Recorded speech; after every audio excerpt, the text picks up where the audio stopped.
E takes d5, c takes d5, c4, Panabotvinnik, knight c3, knight f6, knight f3, knight c6, and bishop g... no. Yeah, in that position, bishop g5. But actually, let's talk about the move order in this game. Let's talk about it from this game. So after knight takes d5, instead of playing queen b3, white can play bishop g5. And then in that position, after 8, bishop g5, if you guys are checking this on your chessboard, knight e4 for black, c takes d5, knight takes c3, queen takes d5, and white plays queen b3 and has a better game. After queen takes b3, a takes b, white has a huge score in chess databases. Now, the difference here is that instead of having a bishop on f1 and a bishop on g5, I have a bishop on c4 and a bishop on d2. I guess this is slightly favorable.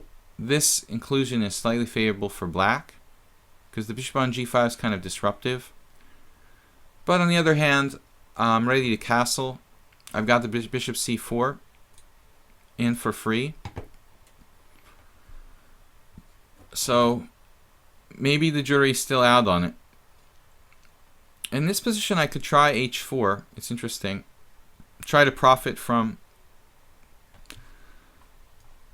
not being castled, but I think it's a little bit weird. I mean, there's no reason to get fancy.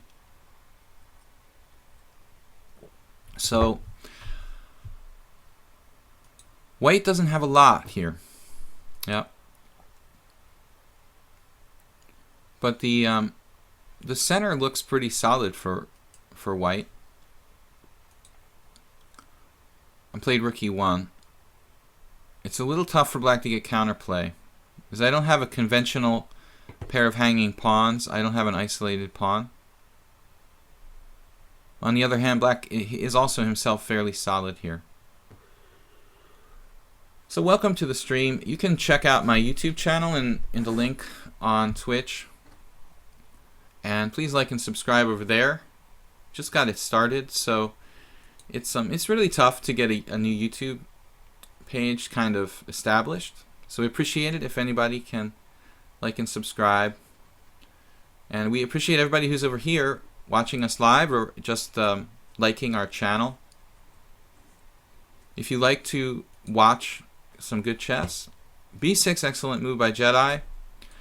I thought this was best. And he can get a really nice smooth development here with bishop b7 and knight a5. Can we do anything to disrupt him? Not a lot, not looking like a whole lot. My bishop on c4 ends up looking pretty dubious because of the threat of knight a5. So originally I was thinking here maybe bishop a6. Bishop a6. Bishop takes a6. He also has the move knight a5. And I'm not convinced I have much here. It's a shame. Let's see.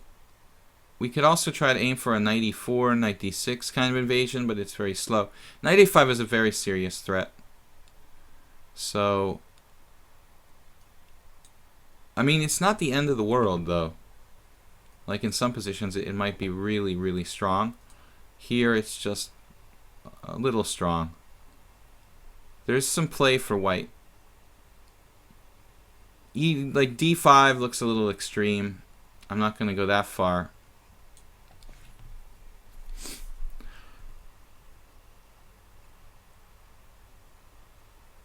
I'd like to develop, but we basically got our pieces developed. Bishop f4 would be an improvement of that piece. Knight a5 has to be dealt with. It's got to be b4 or a bishop move. I mean, b4, it looks a little weird. It would create a backward pawn, but it would take away a valuable square for black. It would also sort of make his a pawn backward. So I'm thinking that b4, it's pretty radical. But he has a compensating weakness on a7. I mean, the c3 pawn is backward, but the a7 pawn is backward too. So he can also consider really drastically playing a5, when the position would sort of return to, I would think, like a more normal hanging pawn kind of position. If we trade the b for a pawn off the board, I would be left with the classic structure. This three-pawn structure is a very unusual structure. You don't see this sort of b4, c3, d4 too often.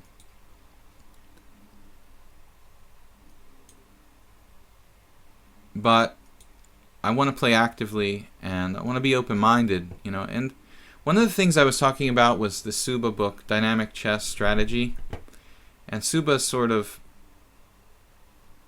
constantly, you know, against dogma and against sort of, how to describe it, you know, he's against this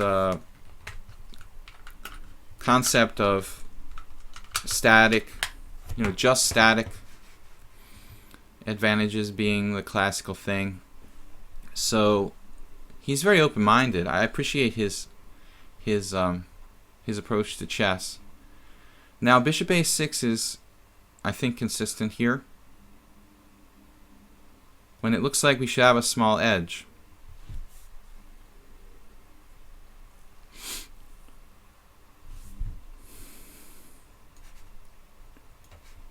It's a question of, I guess, whose pawn structure is weaker. The a7 pawn looks a bit more of like a present danger. If he tries to set up a defense with like rooks doubling on the c file, I can interfere with bishop f4. Well, thanks everybody who's joined us for the stream. Rook d8 from Jedi. I think he's maybe trying to solve his problems tactically with an e5 push around here. Maybe he likes, well, rook d5 could send the pawns forward, but that might actually be good for him. So I'm thinking about bishop f4, bishop g5, but bishop f4 is an idea, because I really don't want him to play e5. I also have to consider, how about my king, you know? But I think that I can't allow him too much activity. I'm concerned about bishop g5, rook d5, actually.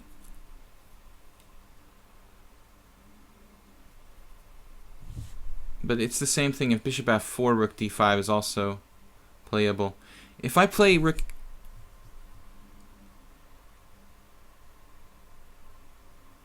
I'm thinking I could win a pawn if I played rook a1, e5, pawn takes e5, knight takes e5, knight takes e5.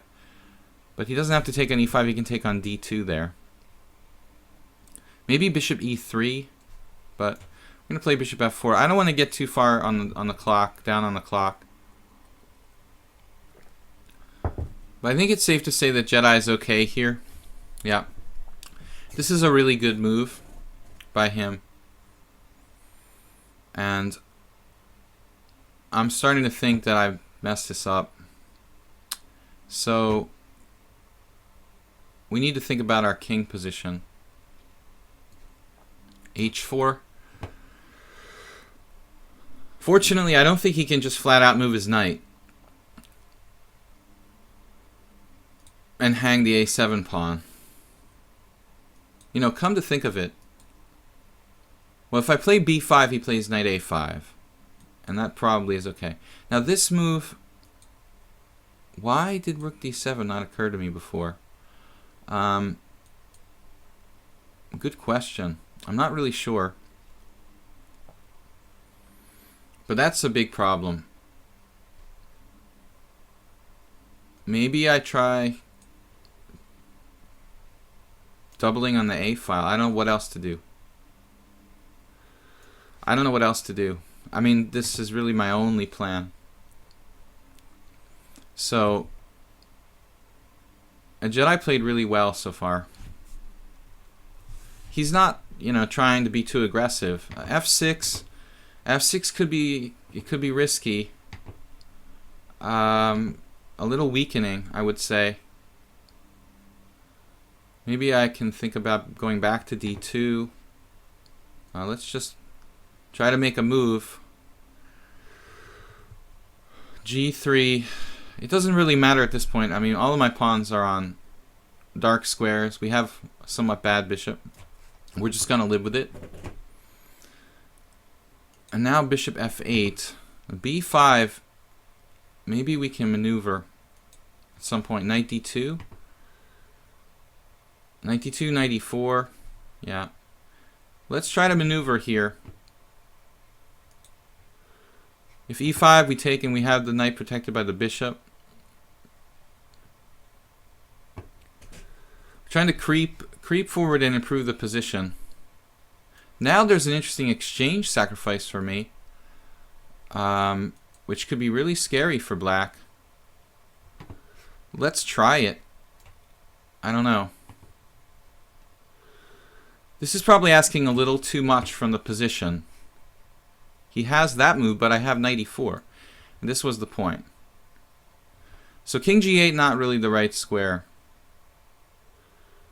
When white has fantastic compensation. Fantastic compensation, and we should be able to win the f and h pawns and get the knight back to e4 with a stable outpost. So instead of that like king g8 move, I guess he can play king f8, which is slightly better. So now we take on h7 and we take on, and we check again and come back to e4.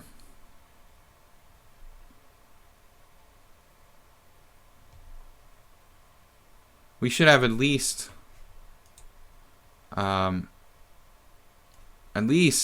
compensation, but it's really winning. I mean, 3 pawns. 2 pawns would be maybe equal, but 3 pawns is too much. This is a very, very difficult position for black. He should maybe attempt to trade rooks with rook to c7, but I won't allow a trade of rooks under the circumstances because his rooks are redundant, whereas my rook is not. So if he does rook c7, I play like rook a6 or something. The knight is very strong. But it would have been better.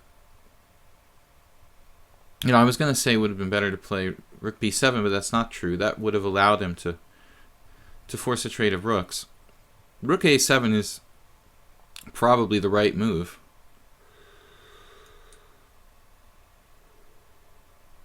Well, he's lost here. I mean, this it's too many pawns. You can't really hold against 3 pawns and a knight. So I was able to keep the position tense enough that he eventually made a mistake, but I think I really like the way the Jedi played. A little on the passive side at some point. I think he should find something active. I felt when he played f6 he started to go astray. Was slightly weakening. Even that, though, may have been okay, come to think of it. I mean, yeah, bishop d6 was just a blunder. So, I mean, his bishop is pretty good. He doesn't have to trade it for the semi-bad bishop on f4. Active bad bishop, yes. But this, now I was thinking about rook a6, which seems interesting, yeah. So here, I'm threatening b5 now. And if he plays b5, I get the c5 outpost, which is devastating for black.